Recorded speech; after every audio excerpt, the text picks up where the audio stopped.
で皆さんにお伝えできることたくさんありますんで、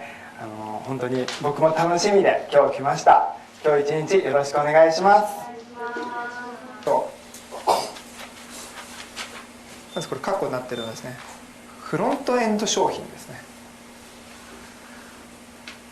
フロントエンド商品っていうのは初めにね、お客さんに、自分のことですとか自分のサービスを知ってもらうための、安い商品